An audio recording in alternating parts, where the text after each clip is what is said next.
It's Levack and Goz on 104.5 The Team. Do we get our man? Do we get Buster? Awesome. Buster Olney joins us right now. We are live from the Northeast Ski and Craft Beer Showcase. Buster, sorry we tried to call you earlier. Some idiot over here doesn't look at his email. That would be me. Buster, put this World Series in perspective for us. How great was it? It was awesome. It was a great World Series. Part of it was, the two teams, the Astros and the Dodgers, so talented. So many great young players, guys who just had so much fun. And then the games themselves. Look, Game 7, it wasn't the greatest World Series of all time because, the Game 6 and 7 were not necessarily as compelling as some of the earlier games. But Games 2 and 5, for me, were the best non-elimination games that I've ever seen. They were so much fun, the back and forth and on both sides, just the battling. And it really did feel like, as it played out, that all the players were just enjoying themselves so much. Before Game 7, I had a conversation with George Springer, and I just asked him. I walked into their clubhouse, and they got this 80s music that was playing, and it was from George's iPod. It was he and Jose Altuve take turns picking the music for the clubhouse, and so George just had the biggest smile on his face. And he said, look, of course I want to win tonight. He said, but no matter what happens, he's like, I've had such a great experience. This has been a blast. And I can't ever remember talking to an athlete, like on the eve of a deciding game, where he basically is saying, you know what, I'm good either way. Because I've enjoyed the heck out of it. The competition's been awesome. You hope for the best, and if you don't win, then that's fine. And it felt like that. Certainly the Astros felt that way. I wasn't in the Dodgers clubhouse after Game 7, but it was really cool. Buster, is it going to be a yearly trip for you to check out the Valley Cats now that they've had back-to-back World Series MVPs, former Valley Cats, right here from the Tri-City Valley Cats? That's pretty cool. I was not aware of that. That's really neat. Yeah, Ben Zobrist and now George Springer both getting the job done. Well, the path to Cooperstown goes right through there, correct? It does now. Yeah, we'll send that promo right off to the Valley Cats right there. Buster only says the path to Cooperstown right here through the Capital Region. Buster, take us through some of those great moments. You're on the field. The win happens, whether we might have missed it on the radio side or the television side. Those guys, those moments, what happens when they finally win the championship? Oh, man. First off, when it was over, I run on, because Fox was doing the television broadcast, we had on ESPN, was part of the radio broadcast team, and so I'm doing the interviews post-game, and the mechanics of it is that you have to wait about 30 seconds, and of course no one really does. You run out on the field. The first guy I see was Justin Verlander, and he saw me, and he just had the biggest grin on his face, and he wanted to talk about it right away. And he talked about, and he went right to it. I didn't even have to ask him. He goes, yeah, I'm thinking about those moments leading up to the trade deadline when I was deciding whether or not to accept this trade. And he was like, this is more than I ever dreamed of. And what was interesting is that I know from talking with people, the Tigers, that, he was kind of up in the air about it. But Brad Ausmus, the former Tigers manager, who played for a lot of years in Houston, told him, look, you're going to have a great time there. That is a great place to go. And so you get Justin's big smile, and then I, saw George Springer after he got the trophy and he got the truck, and he came over and he just had the same smile he had before the game, just talking about what an awesome experience. Jose Altuve, I annoyed because I was like, Jose. I did talk to him after so many games, and he was always great, but he was trying to get to the stage, and I was calling to him, and he turned to look at me and said, just a second, Poppy, and then he went up on the stage. Let's see who else. And then there was, Carlos Correa. You saw he gave that proposal he proposed to his girlfriend on national television on Fox. And I've known Carlos for a few years. Did a piece on him for E60 for ESPN. Went down to Puerto Rico, and I beckoned him over to this place where we could talk without it being just so crazy.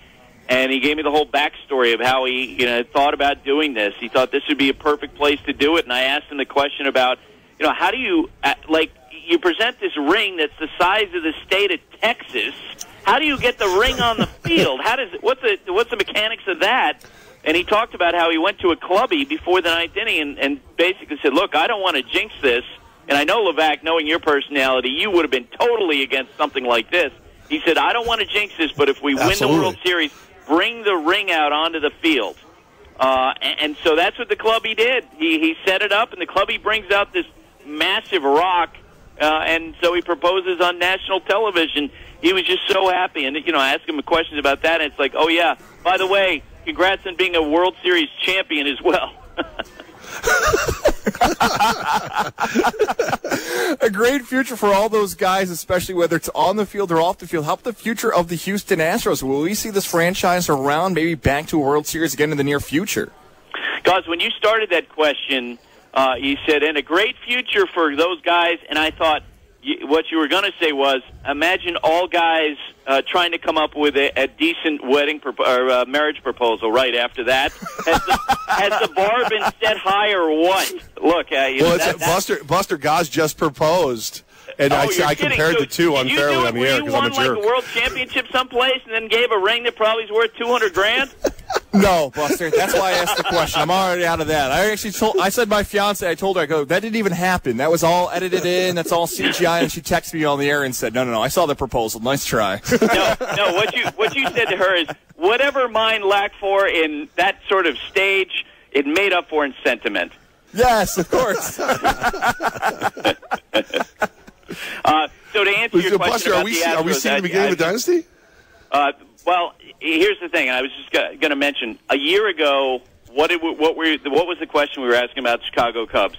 Are they a dynasty? And you know what happened? They had a World Series hangover, like every team has had basically since Levack's Yankees stopped winning World Series back in 2001. And, you talk to people who've been through it, Joe Madden, Terry Collins with the Mets, Ned Yost. So many of them say there's no question there is a hangover. And so the Astros are having a great time now. They're going to have banquets. Justin Verlander's getting married, in Italy this weekend. They get awards all over the place. And then next spring they have to climb that mountain again. And recent history tells us that it's probably not going to be that easy. Certainly with a young core of players, you would think they would have a chance. But again, this is what we were saying about the Cubs a year ago. And we had an interesting philosophical discussion among some of the broadcasters after Game 7. If you were to pick a core of players, a situation, who would you rather have?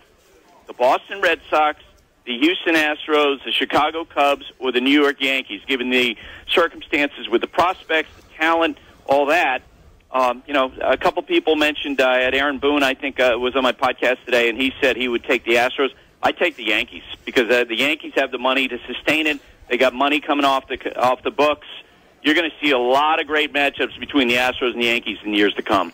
Buster Olney with us. Buster, we're out live at the Northeast Ski and Craft Beer Showcase. That's why it's so there's a weird delay, and we apologize for that. I hear you say we'll take the Yankees. Who are we taking with the Yankees? Is there any word who's on that 25-person short list for the manager job? From what I understand, and I checked in on this in the middle of the week, they really haven't dug into it because there's nothing really pressing for them to do that.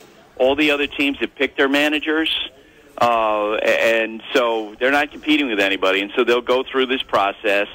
And I know from talking with people in their front office, they feel like that there are enough really intriguing names that could be interesting. I wonder about a guy like Raul Ibanez, who has always had such a great reputation as a teammate, as a professional. He might be somebody who's interesting. And I am going to be really curious if somehow or some way A.J. Hinch becomes a name in this process. And, he's got 1 year left with the Astros. At some point, his contract is going to have to be addressed. If the Astros don't, he's in a position now where he can make $5 or $6 million a year. He could be paid at the top of the list. He's absolutely perfect for what the Yankees are looking for. Someone who's very good at working with analysis, as someone who's very open-minded, and someone who's very good at working with the media. And we saw that during the course of this World Series. I'm going to be curious if somehow or some way, his name gets attached to the Yankees. Buster, another question for you. Tanaka, do you believe he will opt out? Will Tanaka stay with the Yankees? In the last couple of weeks of their season, the people I talked to believed that he was not going to, that he had so much risk because any team that would look to sign him would be looking at the medicals and thinking, oh, great, so we're going to sign this guy, and at some point we're going to pay him for an entire year off because at some point, as we talked about the last few years, his elbow's a ticking time bomb. He's got a partial tear in that ligament. At some point, it's going to go. And that might chase him back to the Yankees. Maybe he's got leverage. Maybe they do what the Angels and Justin Upton did, where they add 1 year on top of the 3 years remaining. Maybe he also just wants to go out in the market, because I suspect that if he did go out in the market, he would get something relatively close to the 3 years and $67 million that the Yankees owe him. Maybe he would get a little bit more. I don't think he would because of the medical risk. Buster Olney, that's the World Series behind us. That means that you get a break from the Levack and Goz show. I know that makes you as sad as anyone. I had to work myself up from a fetal position to make this call because I was so devastated. Buster, man, we really appreciate you. You've been great all season, and hopefully we're talking about, calming me down all next year with a great Yankee performance. No, absolutely. And thanks for having me, guys. It's always great to talk with you.